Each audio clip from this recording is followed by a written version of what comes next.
बचपन से जवानी तक जहां रहकर पली बड़ी, पढ़ लिख कर आत्मनिर्भर बनी, वो घर तो नहीं था लेकिन घर से कम भी नहीं।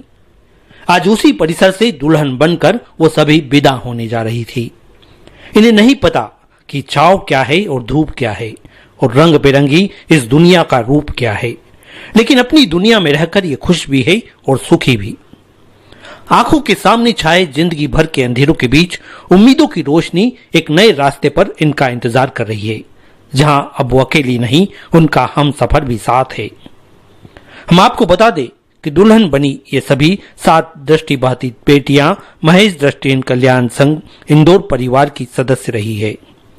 विवाह रचाने के पूर्व सभी चाहती थी कि वो आत्मनिर्भर बने, और जब शासकीय नौकरी के जरिए एक मुकाम पा लिया तो शादी करने के लिए तैयार हो गई।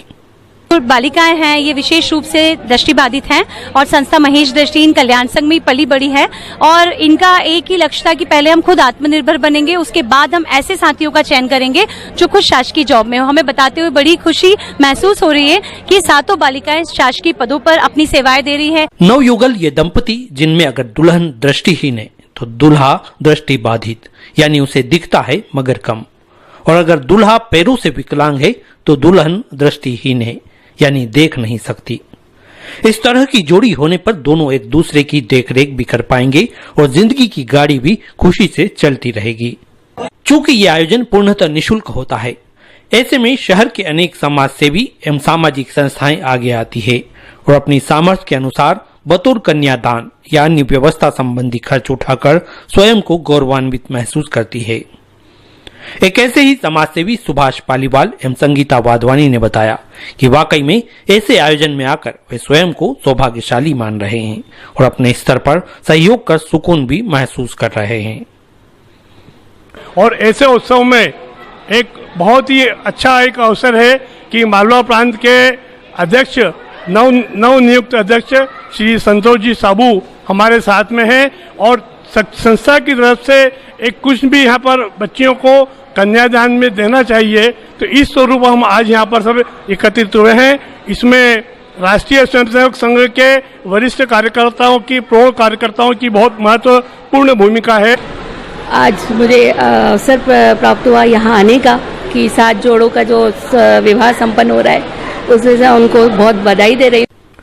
वरिष्ठ अधिवक्ता कमल गुप्ता ने बताया कि प्रत्येक दानदाता ने साथ गृहस्थ जीवन से जुड़ी वस्तुएं उपलब्ध कराई है। वे कहते हैं कि सिर्फ शादी ही नहीं, शादी के बाद भी हम इनकी पूछ परख करते रहते हैं ताकि उन्हें गृहस्थ जीवन जीने में किसी तरह की परेशानी न हो। भोजन की व्यवस्था अहिल्या साई सेवा समिति की ओर से है। जैन श्वेतांबर समाज, लायंस क्लब, रोटरी क्लब और हमारे जितनी भी शहर की सामाजिक संस्था और दानदाता है, वो 7 आइटम उन लोगों ने यहाँ दिए हैं। उनको पलंग है, फ्रिज है, वॉशिंग मशीन है।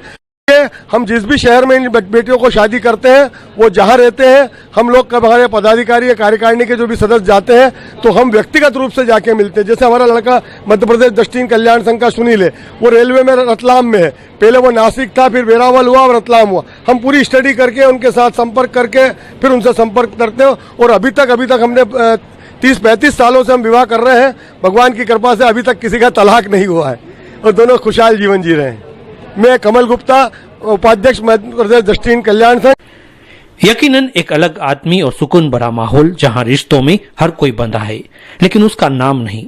नाम है तो मानवीयता, इंसानियत और नेक नीति का रिश्ता, जहां हर किसी की खुशी के लिए हाथ से हाथ और दिल से दिल जुड़े नजर आ रहे थे।